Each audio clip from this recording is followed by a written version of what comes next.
Today is one of those regular days of life you can't avoid. Laundry day.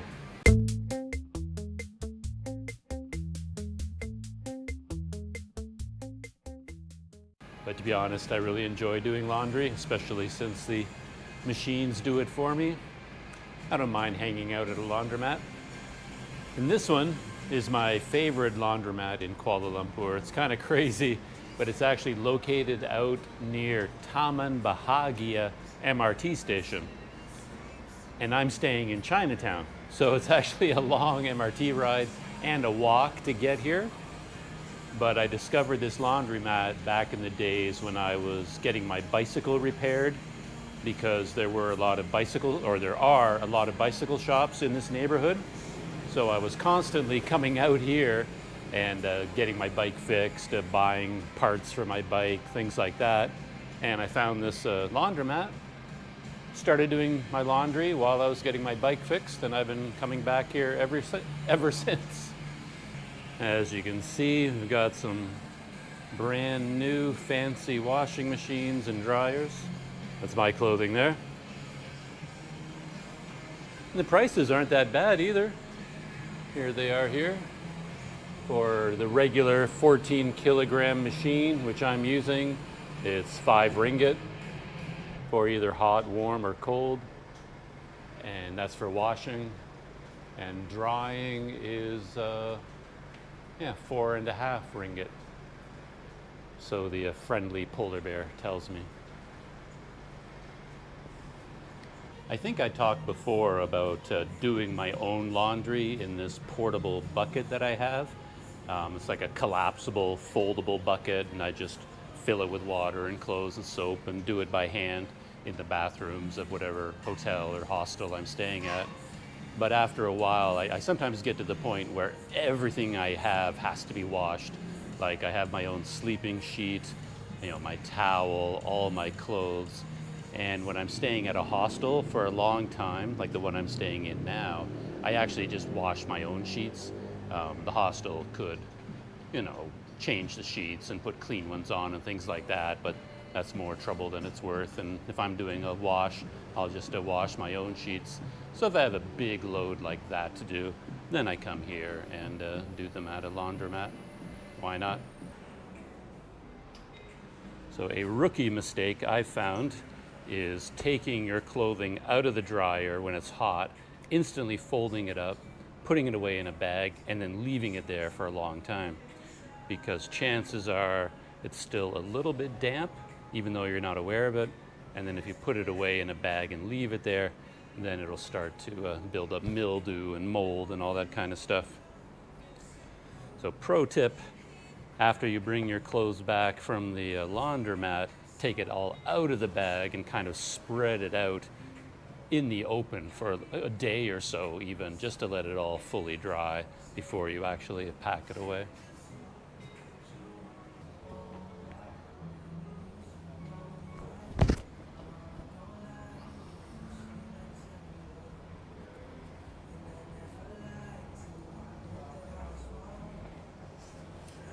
And that is my sleeping sheet that I made myself. I just went to a department store and bought a cotton sheet, and then I folded it over into a sleeping bag shape and sewed the edges, which I really love having. It's one of those things though, it adds so much comfort in my life, because you stay in a lot of hostels that don't have any sheets at all. Like it's just a bare mattress, and then you have your own nice sheet of your own, and that has made my life so much better. But it weighs maybe 1.5 pounds, which doesn't seem like much, but you start adding that up and your pack gets heavier and heavier. But I love this sleeping sheet. And sharp-eyed viewers might have noticed something new on the table while I've been doing the laundry. And this is it. This is the newest addition to the cycling Canadian family. It's new in my life. This is the Osprey Farpoint Trek 75 backpack. I've had it just for 2 days now. And I was thinking that for my return trip to Myanmar, and perhaps for some traveling around Malaysia and maybe onward to Pakistan, thinking about that. I really didn't want to deal with my duffel bag anymore. It was just too hard to carry around. So I've been thinking about getting a backpack, and this one has come into my life, and so far I think it's pretty awesome. It's a kind of a special bag from Osprey in that it is a hybrid. So it's half a hiking bag and half a travel bag. There's a lot I could say about that. This backpack has so many features and so many neat little, bits of technology I could talk about. I could talk about it for a couple hours, I think, but I'll spare you that. But the basics, though, are that it has I don't know if you can see this or not, it has a full suspension harness and waist belt. So for a good hiking bag, you want it to be able to, carry a really heavy load comfortably. And that's what this is designed to do.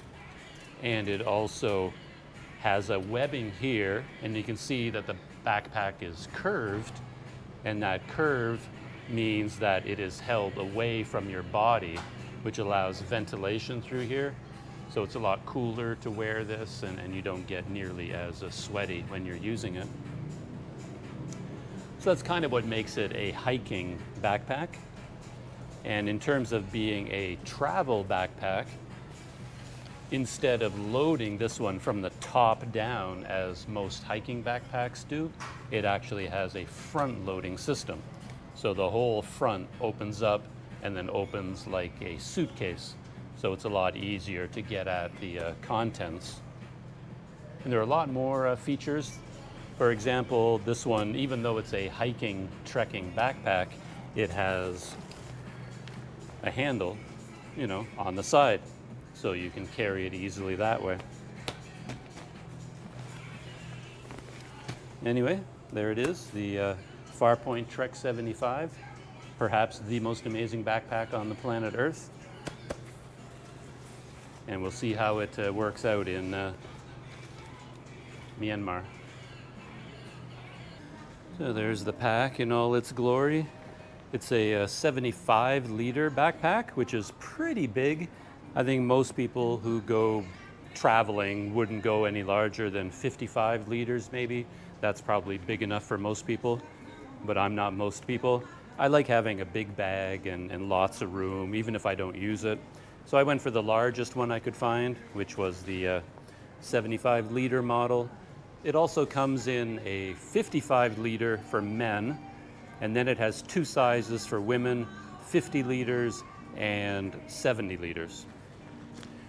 Yeah, the backpack is pretty lightweight. It weighs about 3.75 pounds, 3¾ pounds. I think that's 1.7 kilograms. So it's quite lightweight. And the whole harness system is adjustable. I'll probably get better video of this later on, but this section here, which raises or lowers the harness system, clicks into 4 different places depending on what's comfortable for you. So it's kind of a one-size-fits-all design.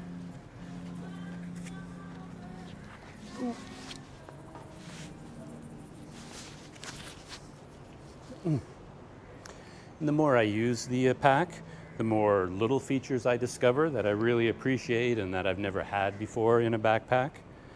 I think the last new backpack that I had, man, it must have been 25 years ago, 30 years ago that I got it. And that was old technology. Things have changed since then. So for example, this front buckle on this one is really, really small and lightweight, yet really strong. On my old backpack, this buckle is just like gigantic. And when you click it into place, you tighten it on both sides and pull in towards the middle, which is a lot more convenient than the old system that my pack had. So that's how it looks on my back. And you can probably see the opening here. Can't get, oh, there it is up there higher. So you can see the airflow goes through there. So far it feels really comfortable. Yeah. All right, let's hit the road. This is one of the bike shops that I would always go to, by the way, when I came to this neighborhood. This is the Bike Pro Center. And they have a lot of high-end, expensive bikes. And they specialize in a little bit of touring equipment. I'm not sure if they do anymore, but they used to carry Surly touring bikes, or at least touring bike frames, and they could build a bike for you. The last time I was there, they seemed to be getting out of the touring bike side of things. I don't think that's a big market in Malaysia, but they do have a fair amount of pro equipment there. Oh, they call themselves Bike Pro, so there you are. Of course, the walking portion of this trip from Taman Bahagia MRT station to here is really quite the adventure. I don't have like any highways that I have to run across, and I don't have any fences I have to climb over. But once you start adding up all of the obstacles and the traffic in your way, the parking lots and traffic lights and that kind of thing, so yeah, it's a bit of a walk. It's not that easy to do. Though on my way here, I noticed a brand new outdoor camping store. Another camping store that I never knew about. So on my way back to the MRT station, I'm going to stop off at the camping store and see what they have there. And I hope I don't see a backpack I like better than this one. Impossible. There can be nothing better than the Trek 75 liter. This is always a tricky little bit of pavement to get across. I don't know why it's so busy, but there'll be cars like racing from this end, coming from nowhere, and then these guys coming from this direction. And there seems to be a bit of a battle going on all the time for parking spaces, so you never know what's going to happen around here. You got to keep your eyes open.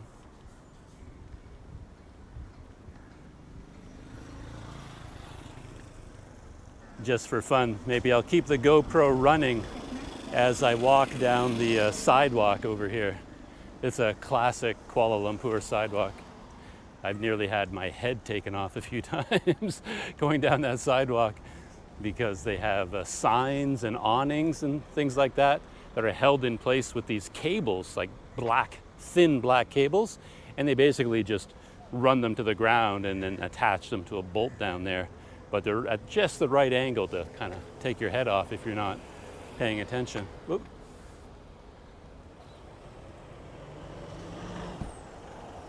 And a lot of cars come from somewhere over there quite quickly in this direction.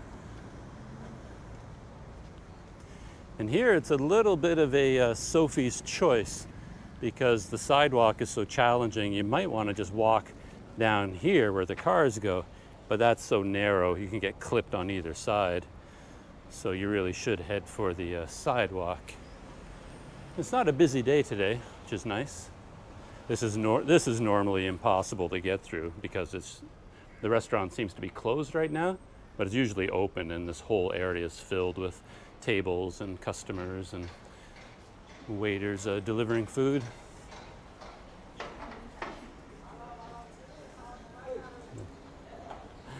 These are always quite funny. They put up bottles of water as a weight to hold signs, and because they're white, you don't really see them, and I keep whacking my head into these things. They're like hanging down from up above me, and I'm a bit taller than the average person here. Oh, I didn't even see that one. Here's one of the cables that I'm talking about. Like, you can barely see it, and I'm often walking along the edge of the sidewalk, and that's right at neck level. And this restaurant is usually open and quite busy as well, so you really can't get down this sidewalk. You have to go out into the street. But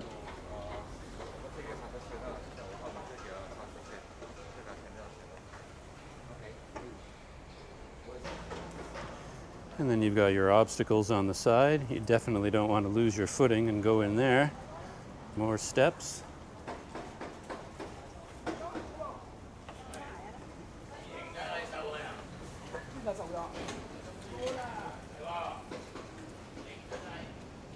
Yeah, I don't know what's going on. It seems really quiet today.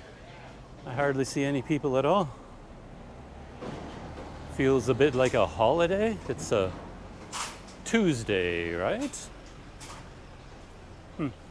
I don't know. A lot of businesses are closed too. A lot of doors are shut and locked. Yeah, these stairs are no joke. And they come at you out of nowhere. As you can see, stairs, stairs, stairs, stairs, stairs, climbing all the way up. You gotta be careful. There's not a lot of warnings when they appear.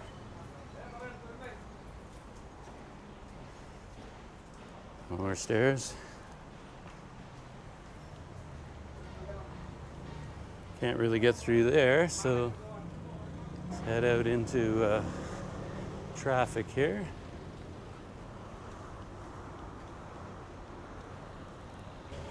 Normally, if I saw something like this, I would think I would be in real trouble. And it looks like one of those highway systems that there's no way a pedestrian can get across. But in fact, you can. You can walk right across here. And there are even working pedestrian crosswalk lights. Very rare case in KL.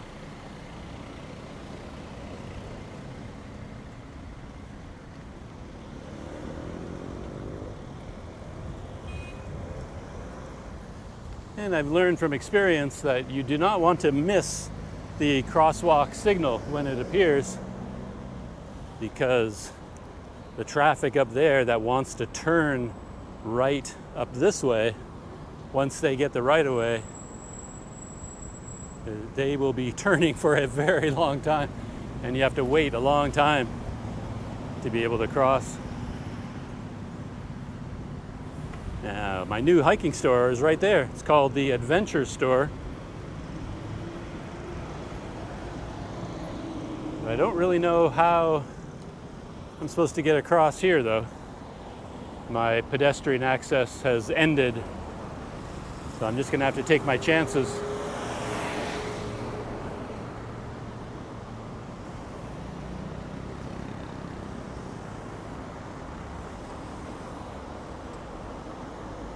Gonna wait for this traffic to die down and maybe run across.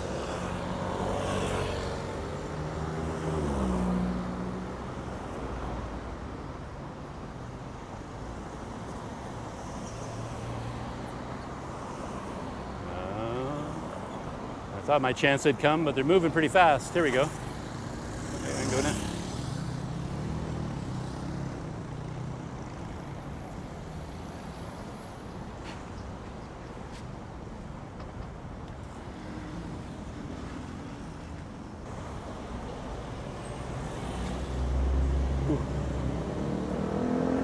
There's my mini sidewalk.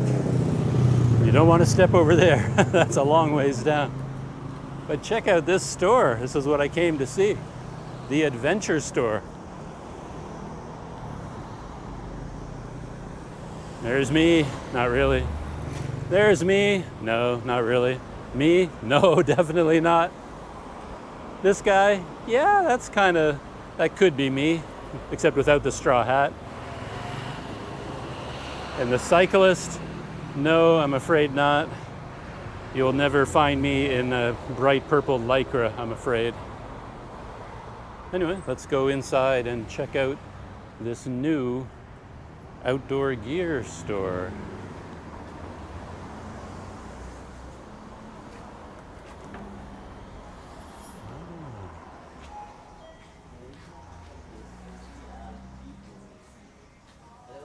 Hello, thank you.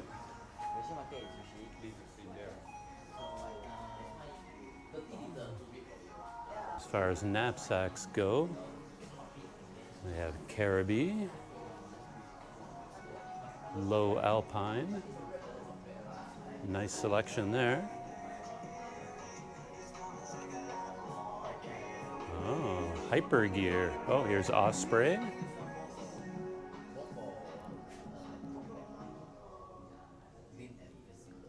And Hyper Gear.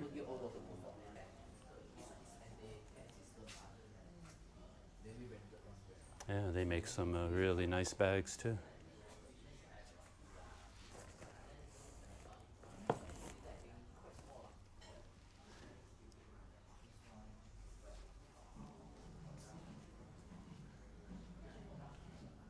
Ah, sleeping bags, tents, more osprey, duffel bags.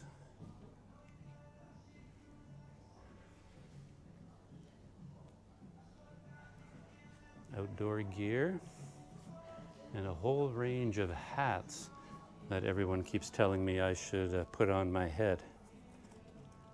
Who knows, maybe someday I'll find one that I like.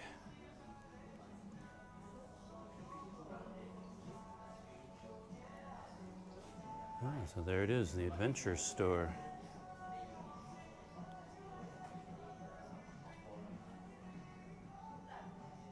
Looks like they have a really nice selection of gear. And it looks like they're a distributor for Sea to Summit as well. So they have a lot of Sea to Summit accessories here. A lot of their lightweight towels and packing cells and things like that. And they have products from a new company that I hadn't heard of before, Discovery Adventures. So all of these products are from Discovery Adventures.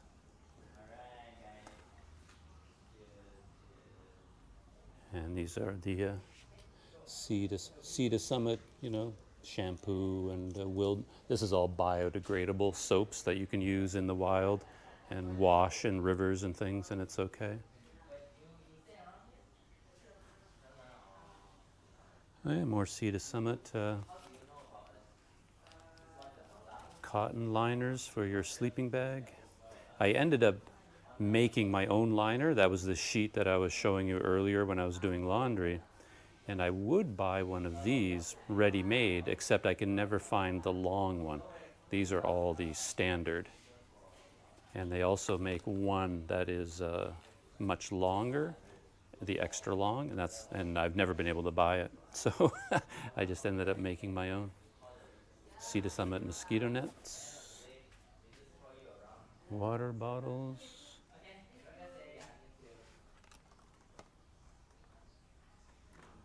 camp cutlery.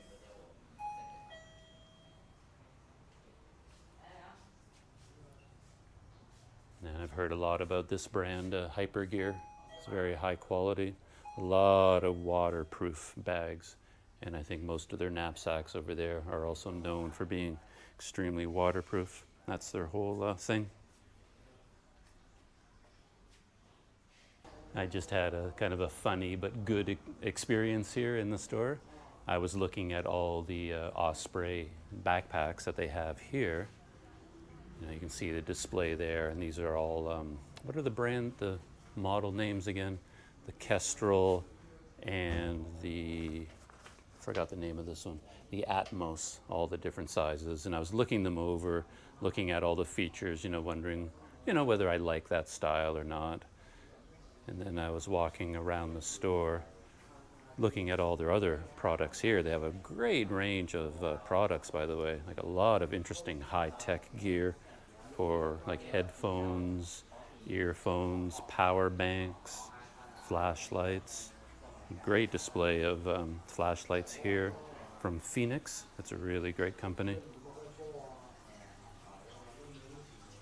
And this company, Outdoor Tech, they make a lot of premium products as well. And then a display of Victorinox knives there. Nice selection. And over here, all the Gerber knives, which are also really high quality.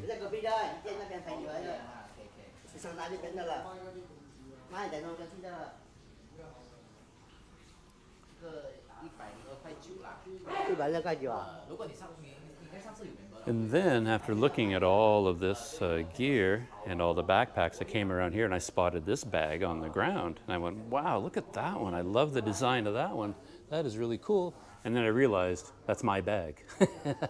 That's the one that I have now. I just put it down on the ground to let it sit there while I went shopping. So that's a good sign. And I noticed that they also sell Tranja stoves. And then they are really speaking my language.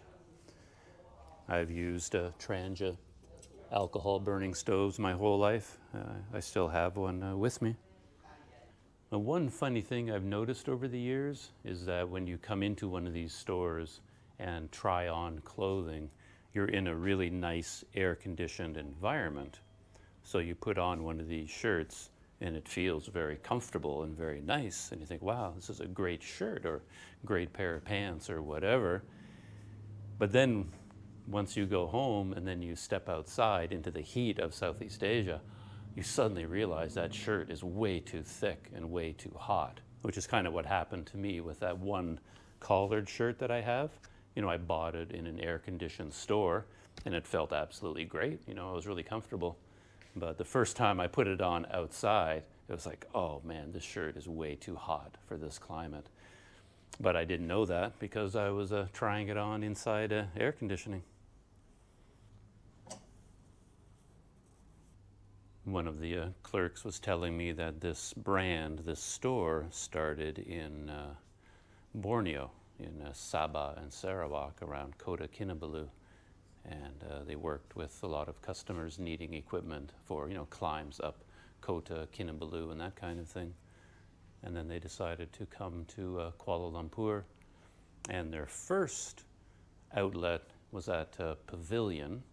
And now this here is their second outlet near Taman Bahagia LRT station. And they have all kinds of interesting brands here that I had never heard of before. There's a Monkeys Fun and Function, all kinds of little knives and tools and utilities, flashlights, luggage locks, things like that. Carabiners, paracord for emergencies. They've got it all. I mentioned that Hypergear was known for their bags being waterproof. And I guess this display is meant to prove it beyond a shadow of a doubt.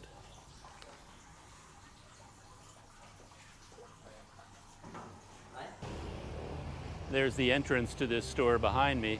I learned a few new things. A very important thing, I thought the name was Adventure Store, but it's not. The actual name is Montanic Adventure Store. And apparently they have a very good website, so I'm going to check it out as well. I'll show you the name card and you can see the name of the store and the address. There it is there, Montanic Adventure Store. And there's the front entrance to the store. You can see their main sign up there, Montanic Adventure Store. See if I can get out of the sun, maybe get a better exposure on that. So that was a very happy discovery.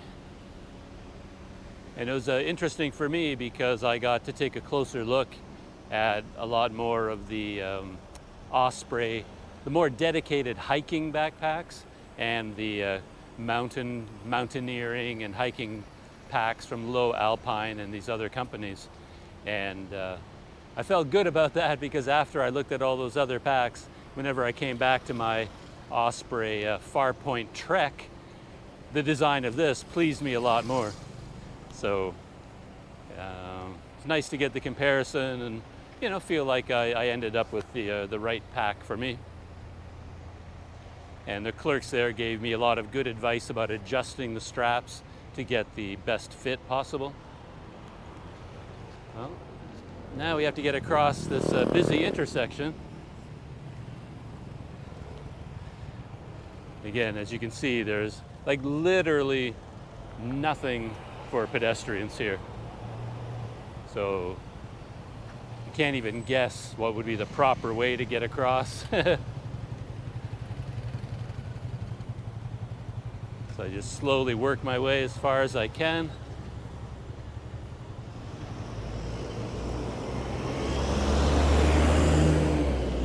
And then I'll wait for this traffic to eventually stop so I can get across here. Look at that traffic. It's 4 o'clock right now, so heading into a busy period.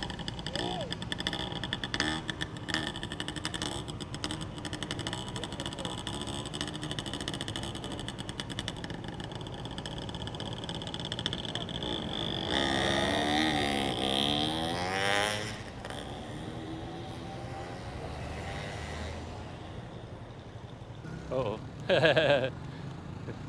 Whoa! Look at that. You see that? That truck and that bus were zigzagging in opposite directions.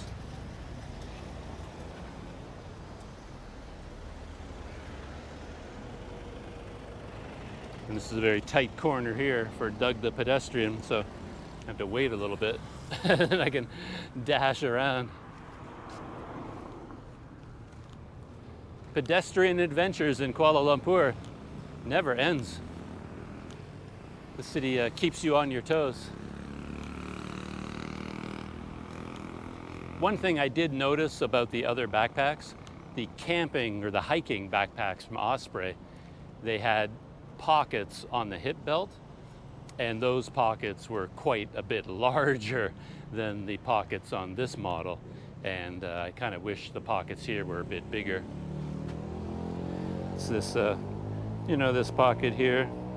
It's like big enough. I put my touch and go card in there. You could put keys in there, but that's about it. It's so small.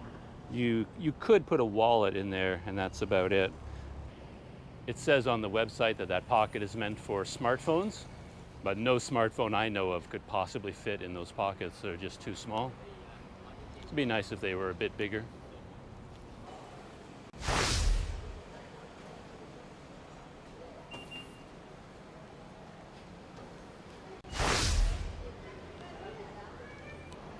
So this is where the Montanic adventure store is located, at Taman Bahagia stop on the Kelana Jaya LRT line. And the clerk was telling me that they have another outlet at Pavilion, which oddly enough, I've been to Pavilion a couple of times recently, and I wandered all over that shopping mall, but I never saw anything like an outdoor gear camping store. So I missed it. Next train within 2 minutes. Perfect timing. The sales clerks at Montanic were also telling me that business is really slow right now because of the haze. Nobody wants to go outside, so nobody's thinking about outdoor adventures, camping, hiking, things like that. Because of the haze, everybody is staying indoors. Yeah, I guess the haze is real. And look out over the city here. And you can't see very far. I mean, those buildings over there, it's like they're inside a thick fog almost. You can barely make out their outlines. Hazy. Oh, now, but we have to see whether this is a 2-car train or a 4-car train. Yes, 4-car. It's my lucky day.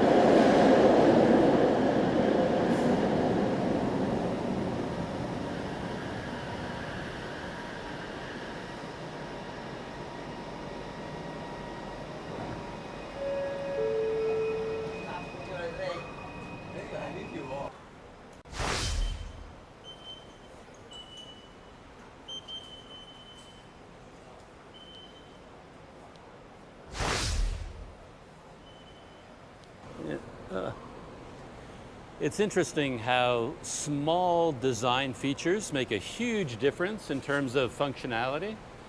And one thing I noticed, I was just on the MRT coming back from the Laundromat and from the adventure store, and sitting, like going in and out of the MRT, this backpack, just having this handle on the top, makes a huge difference. Because if you're standing, you take the bag off, of course. You can't wear the bag going into the MRT train. To be polite, you take the bag off and put it down at your feet. And with this handle, you can just naturally hold it down there. Without that handle, like what do? The bag flops all over the place. But because this is a hybrid hiking and travel bag, it has that handle on the top, which allows you to walk around. You can hold it at your side. And as I mentioned before, it has a handle here as well, so you can hold it like a suitcase on either side like that. And all those hiking backpacks that I was looking at, none of them have that feature. And I noticed that all of those hiking bags were designed as top-loading bags. So there's a top portion here that is removed, and then you open the top, and then you stuff everything in from the top down into the bottom. And this bag is completely different because it opens, the whole front panel opens, like a suitcase. And that's just a lot more convenient for traveling, I think.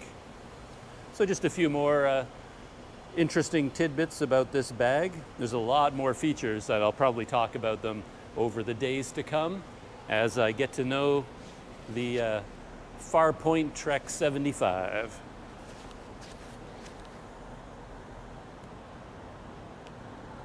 I don't really need to put it fully on. I'm not carrying enough weight that it matters, but just for fun, tighten that up. And then it has straps here you pull in to sort of tighten that all up. Perfect fit. I could run. I can do all kinds of stuff. This bag is not going anywhere.